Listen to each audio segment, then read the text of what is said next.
So talagang pinaghandaan ng Pangulo ito at hindi lang ito para ngayon. Kasi sa mga darating pa ng mga araw at taon, ay nagpe-prepara pa rin ang Pangulo. Siguro kahit na merong daramdamin dahil nga namamaos, ay tuloy. Dahil gusto niyang madinig siya ng taong bayan. Kumusta ka po, Yusek? Kumusta ka po? Okay pa naman. Okay, so far so good. Ilang oras po? Let us see. Ayoko magsalita kasi ayoko pangunahan yung Pangulo. Ilang oras po ang talong? Yes, abangan natin. Hindi natin alam. Ilang oras po ang talumpati ng Pangulo? Ilang oras po ang talumpati? Nag-practice siya kahapon, naka 1 hour and 20 minutes.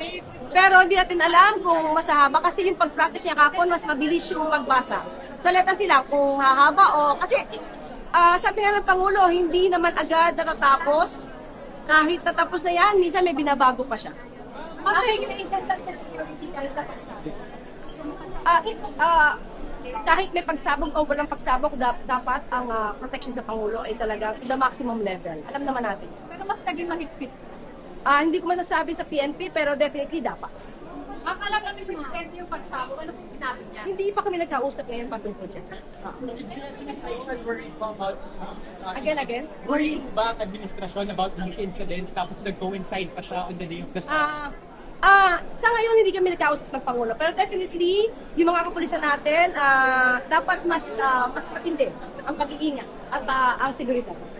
Mama, ano yung susunod na kabanata na sinasabi ng Pangulo sa corruption? I-reveal ko na ba ngayon? Hindi, syempre. Mamaya, Pag yung corruption, ma'am, kasama. hindi ko masabi. Ayoko mas maganda pag-uulap. Para mas buhay, mas masaya. Yusek, smile!